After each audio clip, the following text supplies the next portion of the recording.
Good afternoon, guys. This afternoon's topic B title is Nursing Homes Bonus for Bad Care.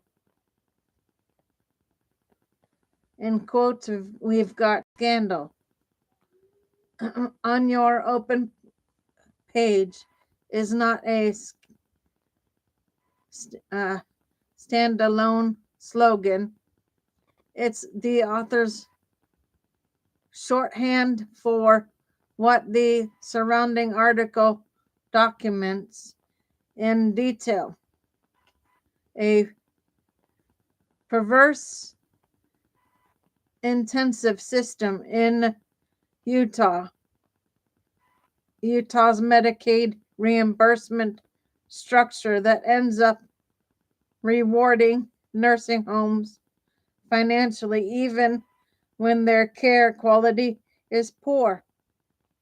The text uses Utah as a case study to illustrate a national systematic crisis in long-term care.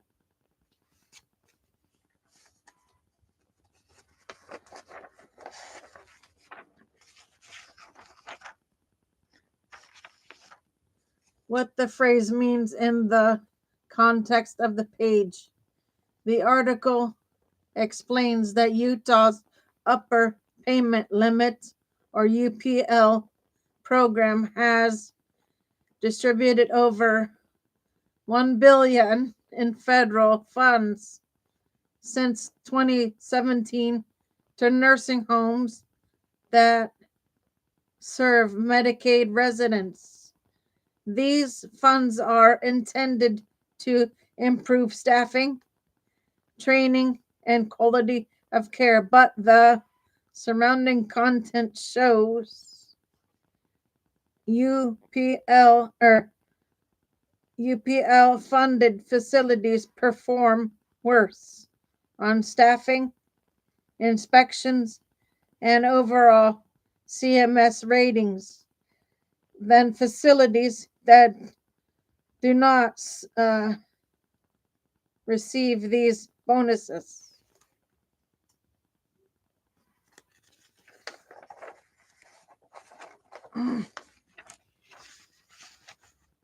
Some claims received tens of millions in subsidies while simultaneously facing lawsuits for neglect, untreated wounds, falls, and residents left in unsafe or degrading conditions. A 2017 audit found that one chain kept 51% of the funds as administrative seed money, with little oversight on how the money was used. In other words, the bonus is the federal money, and the bad care is the documented pattern of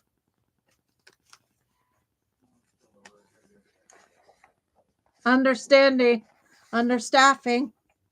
neglect, and poor outcomes.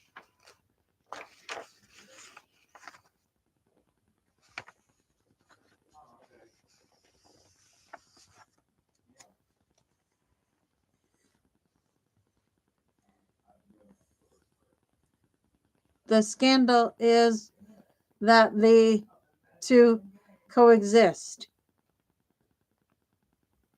How the article frames the scandal. The surrounding page content emphasizes three themes. A structural failure, not a few bad actors. The article argues that Utah's situation reflects a national pattern. Incentive programs like UPL, LPP, and QRP distribute billions in bonuses based on reported matrix rather than verified outcomes.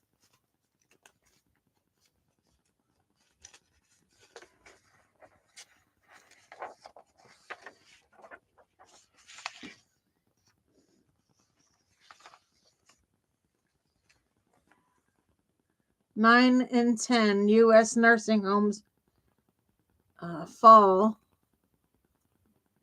below expected staffing levels. Over 1/3 report no medical director present despite federal requirements. Mental health staffing averages 30 seconds per resident per day. Profits extraction over resident safety. The page highlights for profit chains receiving large subsidies while delivering some of the worst outcomes. Examples from the article include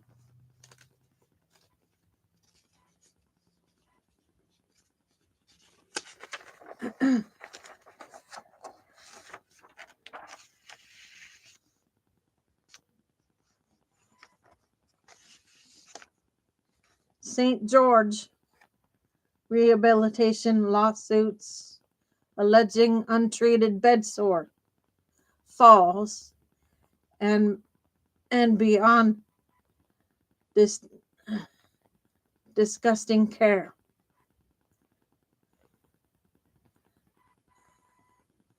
Gunson Valley Hospital, nearly 21 million in bonuses despite below average staffing and high turnover. 3. A betrayal of families who rely on CMS star ratings. The article cites national reporting NYT ProPublica showing that CMS ratings can be misleading. Facilities with histories of abuse, neglect, or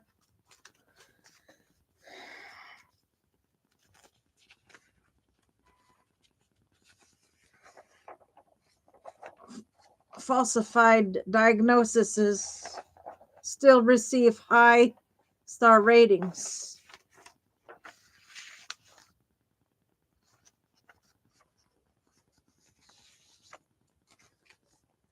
The phrase bonus for bad care captures this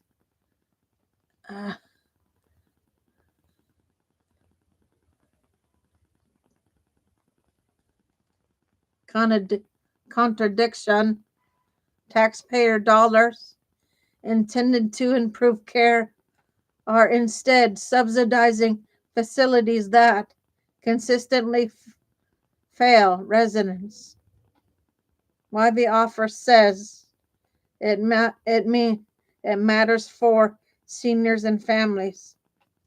The page ties the scandal directly to the risk families face when choosing institutional care. Guys, you have to make sure when you put your family member in a facility, you have to go make sure things are running like they're supposed to run before crisis happens.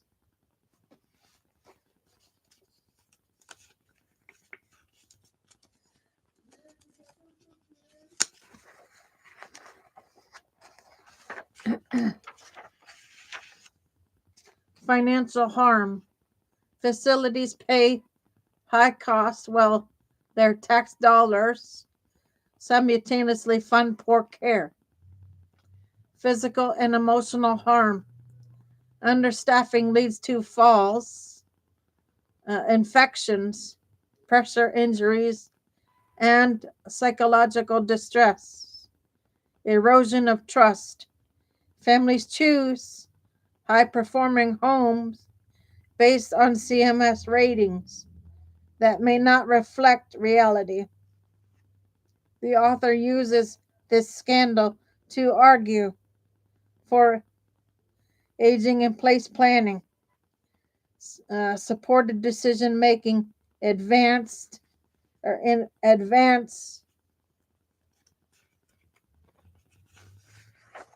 directives, and legal tools that help families avoid unnecessary institutionalization.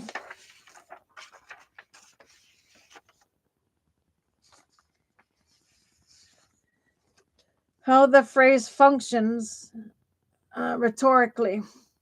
Within the page, the phrase is doing three things: condensing a complex policy failure into memorable, proactive frame, signaling systematic injustice, not just isolated neglect, but a funding structure that rewards it.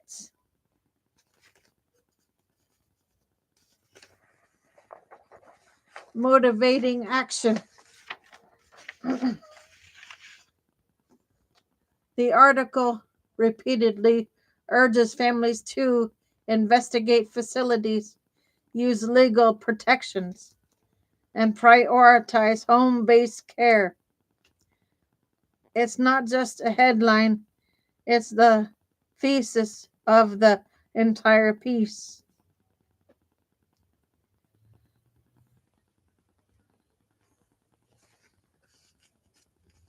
Okay, guys, now I'm going to get into the second half of the presentation. Give me just a second, folks. Okay, the second half. The phrase nursing home bathing regulations and resident rights on your open page is the article's way of introducing a very specific legal framework, federal rules that govern how nursing homes must provide bathing and hygiene care, and the rights residents have to dignity, autonomy, and privacy during that care. Everything in the surrounding page content focuses on translating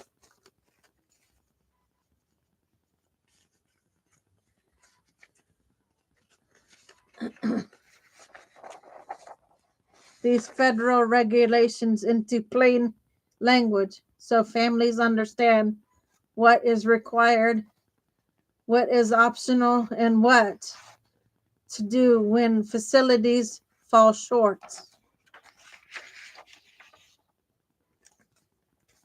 What the text means in the context of the page.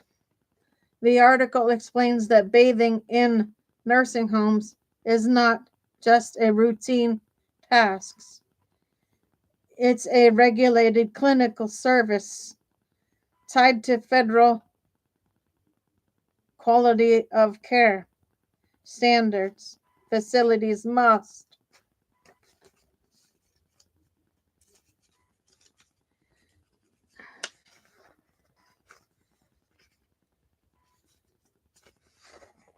provide hygiene assistance when residents cannot bathe independently, maintain skin integrity, and prevent infections. Follow individualized care plans rather than one-size-fits-all schedules. Respect resident preferences, cultural practices, and the right to refuse care. Protect privacy and dignity during bathing and dressing. Maintain a safe, sanitary, and comfortable environment.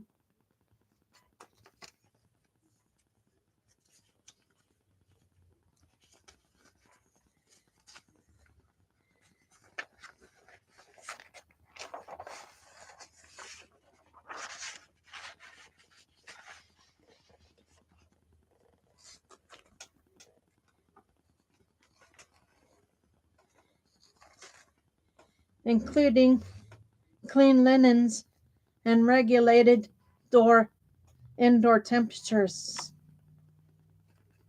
The headline signals that the article uh, will walk readers through these requirements and show how they translate into everyday care. Key regulatory foundations. The page highlights federal quality of care rules. The article cites 42 CFR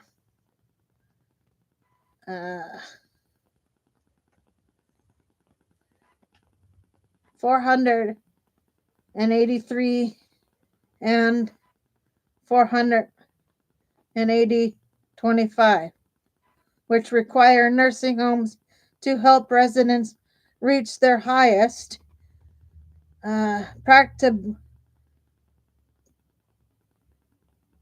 practicable physical and mental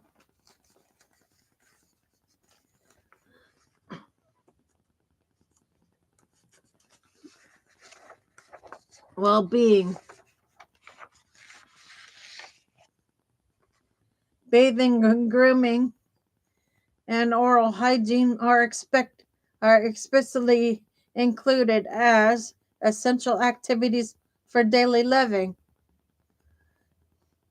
Proper hygiene is also tied to preventing pressure ulcers and infections. No federal rule requiring daily baths. Instead of mandating daily full body bathing, federal law requires an individualized care plan based on a comprehensive assessment. The frequency and type of bathing must match the resident's needs and preferences, not the facility's convenience.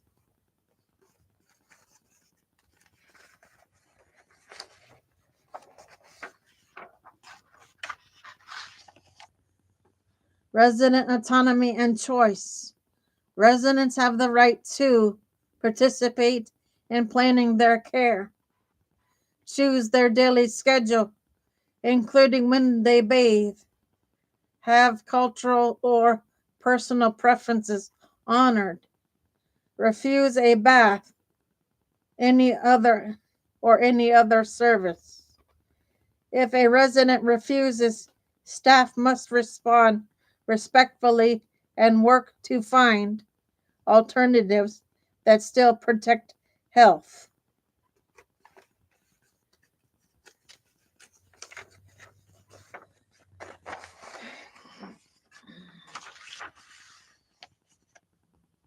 Facilities must ensure privacy during bathing and dressing, protect personal information, and maintain a clean, safe environment. Regulations even specify indoor temperature ranges to ensure comfort. What families can do when standards aren't met. The article outlines clear reporting pathways. State Survey Agency investigates regulatory violations and can cite deficiencies.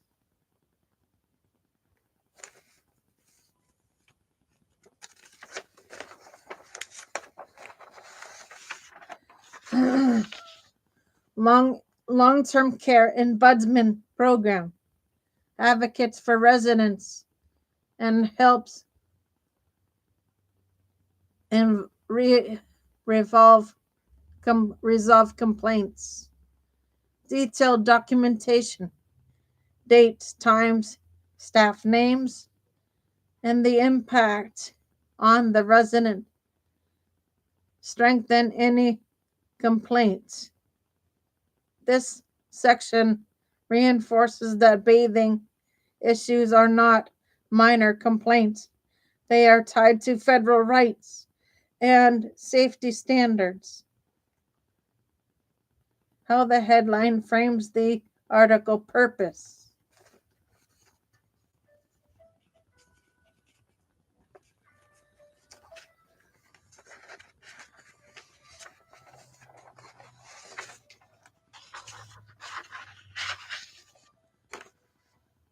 The headline signals that the piece will clarify what the law actually requires around bathing, explain resident rights that families don't often realize are protected by federal regulation, provide practical steps for addressing violations, emphasize the balance between clinical necessity and personal dignity.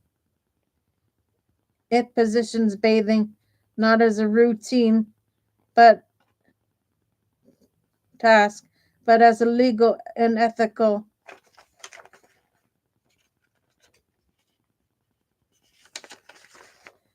obligation central to quality of life in long-term care.